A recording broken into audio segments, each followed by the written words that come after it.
लेकिन दोस्तों ये वीडियो आपके लिए बहुत इंपॉर्टेंट होने वाली है क्योंकि इस वीडियो में हम बात करने वाले हैं लाभ और हानि की। एसएससी जीडी में जितने भी प्रीवियस ईयर क्वेश्चन हैं उन सभी को हमने लिया है, साथ में कॉन्सेप्ट हम पढ़ते चलेंगे। बहुत ध्यान से ये वीडियो देखिएगा। मैटर ये नहीं है कि आपको मैथ समझ में नहीं आती, मैटर ये है कि आप इस क्लास को कितना ध्यान से देखते हैं।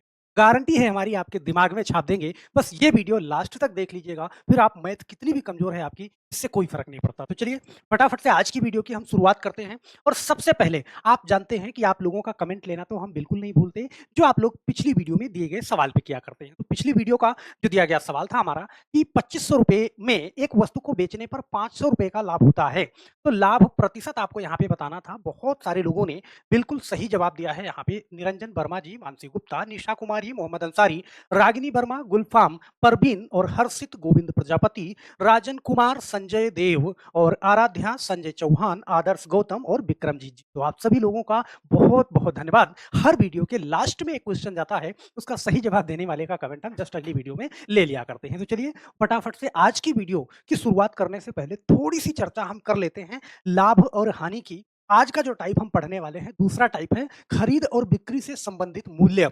जब कोई वस्तु 2 बार या 2 से अधिक बार बेची जाए, इस टाइप का क्वेश्चन हम करेंगे यहाँ पे। बहुत ध्यान से इसको देखिएगा। बस इसमें एक चीज मैं आपको बताना चाहूंगा कि जब लाभ के लिए आपसे कहेगा, ध्यान देना, जैसे आपसे कहेगा कि 10% लाभ, तो यहाँ पे लाभ के लिए बोलेगा तो वो मूल्य आपको ये समझना है कि 100 में हमें प्लस करके रखना है। और हानि के लिए बोलेगा, हानि के लिए बोलेगा तो उस मूल्य को हमें क्या करना है, 100 में से माइनस करना है। जैसे आपसे वो कहे कि 10% लाभ, सही है, किसी वस्तु को बेचने पर 10% का लाभ होता है, या 500 रुपए में कोई वस्तु बेची जाती है तो 10% का लाभ होता है। इसका मतलब कि 500 रुपए में बेची जाती है तो 10% का लाभ होता है। ये 500 कौन सी वाली है, ये 110% वाली वस्तु है। तो इस चीज को बड़े ध्यान से समझना।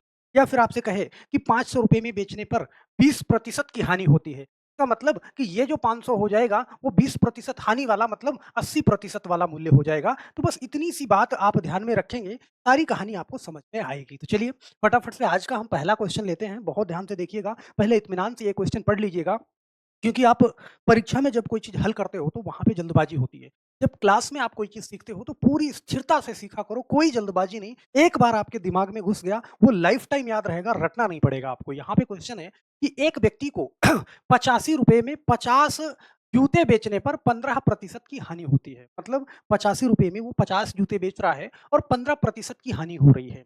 यहाँ पे कह रहा है 35% का लाभ अर्जित करने के लिए 50 जूता का विक्रय मूल्य कितना होना चाहिए। तो यहाँ पे सबसे पहले आपका ध्यान कहाँ जाना चाहिए, सबसे पहले आपको ये देखना होगा कि 50 जूता यहाँ पे कह रहा है, देखो वो कह रहा है 50 जूते बेचने पर 15% की हानि होती है, फिर 50 जूता का विक्रय मूल्य कितना होगा। मतलब दोनों वस्तुएं क्या हैं, सेम है, 50 जूता ही हैं, या 20 जूता या 30 जूता।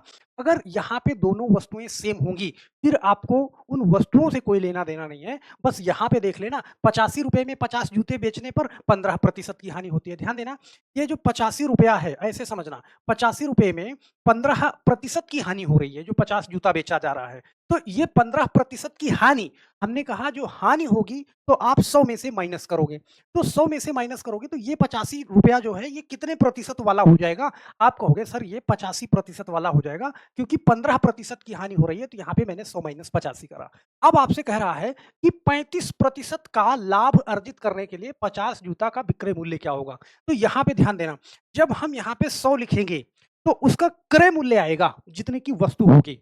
अगर हमें 35% लाभ पे जाना है तो हमें 100 की जगह यहाँ पे क्या लिख देना है, 135 लिख देना है। ध्यान देना, 85 से 85 कट जाएगा, आपका यहाँ पे क्या आएगा, 135 आपका आंसर आ जाएगा। बहुत प्यार से आप तो नंबर सी वाला टिक कर दोगे। ध्यान देना, सही है। कहोगे सर कम समझ में आया, आपने डायरेक्ट ही कर दिया। बहुत ध्यान से देखना, मैं परीक्षा में आपको कैसे लगाना है उस पे चर्चा कर रहा हूँ, क्योंकि आप जानते हो कि एक क्वेश्चन के लिए 1 मिनट भी नहीं लगता, मतलब मिलता। हमें सेकंडों में क्वेश्चन को हल करना होगा, तो उस हिसाब से हमें अपनी सोच को भी डेवलप करना होगा। यहाँ पे जैसे दूसरा क्वेश्चन लेते हैं, सारी बात समझ में आएगी, घबराना नहीं। यहाँ पे कह रहा है एक व्यक्ति को 170 रुपया में 40 पेन बेचने पर 15% की हानि होती है, तो 20% का लाभ अर्जित करने के लिए 40 पेन का विक्रय मूल्य कितना होना चाहिए। हमने कहा यहाँ पे देखो, यहाँ भी 40 पेन बेचने पे बोल रहा है, यहाँ भी 40 पेन का विक्रय मूल्य बोल रहा है, वस्तुएं सेम हैं, कोई मतलब नहीं है। ये पिछली परीक्षा में आपका पूछा गया क्वेश्चन है, इसलिए ये आपके लिए बहुत ज्यादा इंपॉर्टेंट हो जाता है। तो अब पेन अगर सेम है या वस्तुएँ सेम है तो कोई दिक्कत नहीं। कह रहा है ₹170 में 40 पेन बेचने पे 15% की हानि होती है। इसका मतलब कि ये जो ₹170 दिया हुआ है, 15% की हानि होती है। इसका मतलब कि ये 15% हानि वाला मूल्य है, 100 में से 15 घटाओगे तो ये कितने वाला हो जाएगा? आप कहोगे सर 85%। सही है? आपको कहाँ पे जाना है? आपको 20% का लाभ अर्जित करने के लिए, ध्यान देना, 20% का लाभ अर्जित करने के लिए, तो 20% के लाभ के लिए आपको क्या करना पड़ेगा? 120 करना पड़ेगा। ये कर लोगे बड़े आराम से। सही है? अब यहाँ पे ध्यान देना, आप इसको काट सकते हो, सही है? देखो 8 दूनी 16 और 5 दूना 10, ठीक 2 बार में ये पूरा का पूरा कट जाएगा, मतलब 85 से 2 बार में 170। तो यहाँ पे देखो 12 दूना 24, सही है? 12 दूना 24 और 1 जीरो ये है, ₹240 आ जाएगा। ऑप्शन नंबर बी वाला सही हो जाएगा। अगर उसको 20% का लाभ चाहिए, तो फिर उसको ₹240 में बेचना पड़ेगा। सही है? क्या ये इस टाइप का सवाल लगा लोगे? सर अभी भी थोड़ा-सा कन्फ्यूजन है, कोई दिक्कत नहीं है। कन्फ्यूजन आपके दिमाग में नहीं रहना चाहिए। एक क्वेश्चन हम इसी तरीके का और ले लेते हैं कि आपका कन्फ्यूजन हमेशा के लिए निकल जाए। कह रहा है कि एक व्यक्ति को ₹340 में 50 किताबें बेचने पर, ₹340 में 50 किताबें बेचने पर 15% की हानि होती है। बड़े ध्यान से देखना। तो 30% का लाभ अर्जित करने के लिए 50 किताबों का विक्रय मूल्य कितना होना चाहिए? यहाँ पे देखा, यहाँ पे भी बता रहा है 50 किताबें बेचने पे, यहाँ पे भी बता रहा है 50 किताबें बेचने पे। तो फिर उन 50 किताबों का कोई मतलब नहीं है, सेम अमाउंट है। यहाँ पे कह रहा है ₹340 में बेचने पर 15% की हानि होती है। इसका मतलब ये जो ₹340 है, ये कितने वाला है? आप कहोगे सर 15% हानि वाला है, इसका मतलब ये 85 वाला है। ध्यान देना, आपको कहाँ पे जाना है? 30% का लाभ अर्जित करने के लिए आपको जाना पड़ेगा कहाँ? 130 पे, सही है? बहुत प्यार से आप इसको कर पाओगे। आप इसको क्या करोगे? काट दो इसको। अब जैसे काटने में दिक्कत होती है बहुत सारे लोगों को, तो कोई ज़रूरी नहीं है कि आप बड़ी संख्या से ही काटो, आप छोटी संख्या से ही काट सकते हैं। जैसे मैंने 5 से काटा, देखो 5 से काटा तो कितनी बार में? 17 बार में। इसको 5 से काटा तो 5 दूना 10 और 5 छक 30, ये कट गया। अब यहाँ पे देखो 17 से ठीक 2 बार में 17 दूना 34, 1 जीरो ये बढ़ा दिया, सही है? 20 गुणे 26, तो 26 दूना क्या होता है? आप कहोगे 52 होता है और 1 जीरो यहाँ पे है, लगा दो 520। तो ऑप्शन यहाँ पे थोड़ा-सा गलत है, पिछला वाला ऑप्शन ही आ गया है, मतलब ₹520 हो जाएगा, सही है? तो आप बहुत प्यार से इसको लगा सकते हो। 3 क्वेश्चन बैक टू बैक मैंने इस तरीके के कराए। अब यहाँ पे हम दूसरे टाइप का क्वेश्चन लेते हैं, बहुत प्यार से समझना। जैसे ये वाला क्वेश्चन आपके सामने है, ये क्वेश्चन पूछा गया था एसएससी जीडी 17/1/2023 को पूछा गया था। ज़ाहिर-सी बात है कि अगर इस लेवल का क्वेश्चन पहले पूछा गया है, तो आपसे पूछा जा सकता है। अब इस लेवल का क्वेश्चन देखना, बड़े ध्यान से पहले एक बार क्वेश्चन पढ़ना, नहीं तो यहाँ पे जीवन कठिन हो जाएगा। किराना सामग्री 1/3 भाग 80% लाभ पर बेचा जाता है। ध्यान देना, 18% लाभ पर बेचा जाता है। 1/4 भाग 25% लाभ पर और शेष 30% लाभ पर बेचा जाता है। यदि कुल लाभ ₹1980 हो, तो किराना सामग्री का मूल्य ज्ञात कीजिए। बहुत ध्यान से देखिए, बहुत ध्यान से पढ़िएगा। क्वेश्चन का मतलब पहले समझिए। यहाँ पे कह रहा है कि 1/3 भाग 18% लाभ पर और 1/4 भाग 25% लाभ पर। अब इस चीज़ को ऐसे समझना, पहले तो इसमें थोड़ा-सा टाइम लूँगा, लगाने में समय नहीं लगेगा, गारंटी हमारी, एक बार टिक जाइएगा। जैसे यहाँ पे कह रहा है 1/3 भाग बटा 3 और प्लस 1/4, बहुत ध्यान से देखना। 1/3 और 1/4 को जब हम जोड़ते हैं, ध्यान देना, भिन्नों के जोड़ में हम क्या करते हैं? नीचे वाली संख्या का एलसीएम लेते हैं। एलसीएम मतलब कि वो संख्या होती है जो इन दोनों से पहली संख्या कट जाए। या फिर आप इनका गुणा कर लो आपस में, 3 चौके 12 है। यहाँ पे बड़े ध्यान से, तो 3 से 4 बार जाएगा 12 में और 4 का 1 में गुणा करेंगे तो 4 प्लस 4 से 3 बार जाएगा और 3 का 1 में गुणा करेंगे तो 3। ये हो गया हमारा 7/12 हो गया। तो बहुत ध्यान से देखना, मतलब 12 में से 7 हिस्सा बिक चुका है, तो आप बताओ बचा कितना? आप कहोगे सर 12 में से 5 हिस्सा बचा, सही है? लेकिन अब इतना टाइम नहीं होता है हमको, क्योंकि हम कॉम्पिटिशन की तैयारी कर रहे हैं, तो हमको ये करना है कि देखो 1/3 और 1/4 इसका एलसीएम कर लेंगे, तो इसका एलसीएम क्या हो जाएगा? 12। तो हम यहाँ पे इसको टोटल 12 हिस्सा मान लेंगे, ध्यान देना। तो अब यहाँ पे आपसे कहेगा कि देखो 3 बार बेचा गया है, 3 हिस्सों में बेचा गया है, तो आप ऐसे समझ लो कि 12 को देखो 1/3 भाग, तो आप बताओ 12 का 1/3 क्या हो जाएगा? आप कहोगे सर 4 हो जाएगा, भाई 3 चौके 12, सही है? इसका मतलब कि 4 हिस्सा जो है वो 18% लाभ पे बेचा गया है। फिर कह रहा है 12 का 1/4, सही है? तो 4 तिहाई 12, मतलब 3 हिस्सा जो बेचा गया है वो कितना? वो बेचा गया है 25% लाभ पे। बाकी शेष देखो 4 हिस्सा ये और 3 हिस्सा ये, 4 3 7, तो शेष कितना? 5 बचा भाई, 7 5 12। तो जो 5 हिस्सा बेचा जाएगा वो कितने परसेंट? 30% लाभ पे। बड़े ध्यान से देखना, देखो 18 चौके 72 प्लस 25 तिया 75 और प्लस 30 का 5 में गुणा करो, कितना? 150 हो जाएगा, सही है? तो ये टोटल हो जाएगा कितना 297 हो जाएगा, सही है? मतलब ये कितने हिस्से का लाभ है? आप कहोगे सर ये 12 हिस्से का लाभ है। बस यहाँ से आपका क्वेश्चन हल हो जाएगा बहुत प्यार से। देखो ये टोटल है कितना यहाँ पे आपके पास? टोटल है 1980 तो बराबर कितना? 1980 अगर हम 1 यूनिट की वैल्यू करेंगे तो ये इसके नीचे आएगा बटे में, तो बटे में आएगा तो ये देखो 297 ये हो जाएगा या फिर आप ऐसे कर लो, देखो ये इधर गुणा करोगे नीचे जाएगा, ये उधर गुणे में जाएगा, ये गुणे 12 कर लो, सही है? और परसेंट बताना है तो गुणे में 100 कर लो। देखो एक क्वेश्चन में घबराना नहीं है, अभी पूरी बात समझ में आएगी। अब यहाँ से इसको काटोगे, तो कितने से कटेगा? देखो 9 7 16 तो 18, 3 से कट जाएगा ना, तो अगर इसको हम 3 से काटेंगे, सही है? तो देखो 3 9 27 और 3 9 27 पूरा कट जाएगा 99 बार में।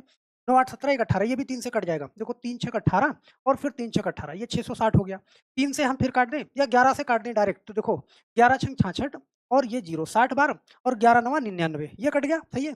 अभी हम किसको 3 से काट दें, 3 से काटते हैं, 3 से काटेंगे 20 और 3 तियाँ 9, सही है? अब इस 3 से इसको काट देंगे, 3 चौके 12 हमारे पास क्या है 20 गुणा 4 गुणा 100, सही है? 20 चौका 80 और 80 का 100 में गुणा करेंगे तो हमें क्या मिल जाएगा? हमें 8000 मिल जाएगा। हमारा आंसर ऑप्शन नंबर बी वाला सही हो जाएगा। बोलो, मुझे लगता है कि आप बहुत प्यार से समझ जाओगे, लेकिन इस क्वेश्चन को अभी कम समझे, कोई बात नहीं, मैं एक और क्वेश्चन लेता हूँ जब तक आपके दिमाग में सेव नहीं हो जाता। एक क्वेश्चन देखना बड़े ध्यान से, ये वाला क्वेश्चन, अगर किसी वस्तु का 2/5 भाग 15% लाभ पर, 1/5 भाग 20% लाभ पर तथा शेष 25% लाभ पर बेचा गया, तो कुल लाभ कितना है? 2400 रुपया है, तो क्रय मूल्य कितना होगा? अब यहाँ पे देखो हर बराबर है, ये 5 है, इसका मतलब कि टोटल 5 हिस्सा ही होगा, सही है? हम यहाँ पे टोटल क्या मानते हैं? 5 हिस्सा ही मानते हैं, सही है? अब 5 हिस्से में देखो कितना 3 बार बेचा गया है, तो यहाँ पे मैंने 3 बार इसको बेच दिया। 2/5 भाग कह रहा है, 2/5 तो 5 हिस्से में यहाँ पे 2/5 5-5 कट जाएगा, 2 ऊपर बचेगा। तो ये 2 हिस्सा बिक रहा है कितने का? आप कहोगे सर 15% लाभ पे। फिर कह रहा है कि 1/5 भाग, 5 का 1/5 कितना हो जाएगा? 5-5 कट जाएगा, 1 गुणा 20 हो जाएगा, प्लस फिर बचा कितना आपका?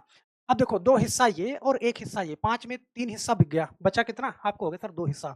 तो फिर जो शेष 2 हिस्सा है वो बचेगा बिकेगा कितने? 25% लाभ पे। तो यहाँ पे देखो 15 दूना 30 और प्लस ये बचा 20 और प्लस 25 दूना 50 ये, और टोटल ये बट किस में रहा है? ये 5 हिस्से में बट रहा है। तो यहाँ पे कितना हो जाएगा? 100 बटा में 5 ये, और इसी के बराबर आपको क्या रखना है? ये 2400 रखना है। हाँ? 2400 रखना है, सही है? तो एक हिस्से की वैल्यू निकालेंगे तो यहाँ पे 100 बटे 5 आएगा, मतलब 100 नीचे आ जाएगा, 5 ऊपर आ जाएगा, ये सही है?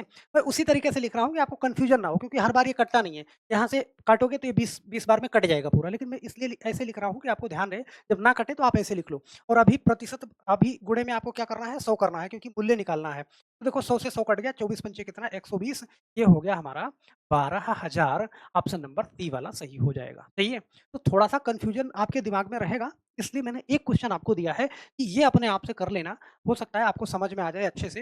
ये क्वेश्चन आपके सामने है कि किसी वस्तु का 1/6, बहुत ध्यान से देखना, 1/6 भाग 12% लाभ पे, और फिर आपसे कह रहा है कि 1/3 भाग 18% लाभ पे और शेष भाग 24% लाभ पे बेचा गया, कुल लाभ 2160 है। अब यहाँ पे ध्यान देना, 1/6 और 1/3, मैंने कहा कि 1/6 है और 1/3 है, सही है? तो आप इसको क्या करो, देखो आप पूरा भाग क्या मानोगे? तो 6 और 3 का एलसीएम क्या होता है? 6 होता है ना? तो पूरा भाग आप इसको 6 मान लो, ध्यान से समझना, ठीक है? और 3 बार बेचा जा रहा है यहाँ पे, 3 बार, सही है? तो पूरा भाग 6 माना, देखो 1/6 भाग, तो 6 का 1/6 भाग कितना होगा? आप कहोगे सर 1 होगा।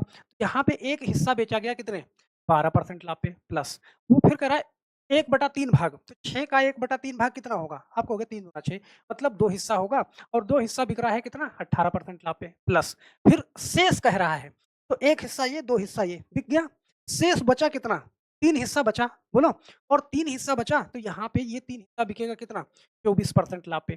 टोटल आप देखोगे तो ये कितना हो गया? 12 प्लस 18 दूना 36 और प्लस 24 तियाँ 72, ये हो गया, सही है? तो देखो 36 और 12, सही है? 12 तियाँ 36, 12 चौका 48, सही है? 48 और 72, ये पूरा टोटल आप जोड़ लीजिएगा, सही है? टोटल जो कुछ भी आएगा बटे में क्या हो जाएगा आपका? बटे में ये 6 हिस्सा है तो बटे में 6 हो जाएगा, और इसी के बराबर आपको रख देना है क्या? 2160, तो ये आपका आंसर आ जाएगा 2160। अब इसको हल कर लीजिएगा। मुझे लगता है कि आप बहुत प्यार से आप इसको हल कर लोगे। ये वैल्यू 120/6 हो जाएगी, उसी के बराबर में 2160 हो जाएगा। आप हल कर दीजिएगा, आपका आंसर आ जाएगा। तो बस मेरे दोस्त, मुझे आशा है कि ये सवाल आपको समझ में आया होगा, और नहीं समझ में आया तो नीचे आप कमेंट ज़रूर करिएगा। ये पूरी की पूरी सीरीज़ हम लेके चलने वाले हैं, और बहुत ध्यान से आप इसको देखा करिए। और हम ये जानते हैं कि जितने भी क्वेश्चन पूछे गए हैं, वो सारे के सारे आपको आते होंगे। गारंटी है हमारी, जब पेपर आपको मिलेगा तो सारा का सारा क्वेश्चन आपसे हल हो रहा होगा। तो बस आज के लिए फिर मिलते हैं। के लिए आप सभी लोगों का बहुत-बहुत धन्यवाद। जय हिंद।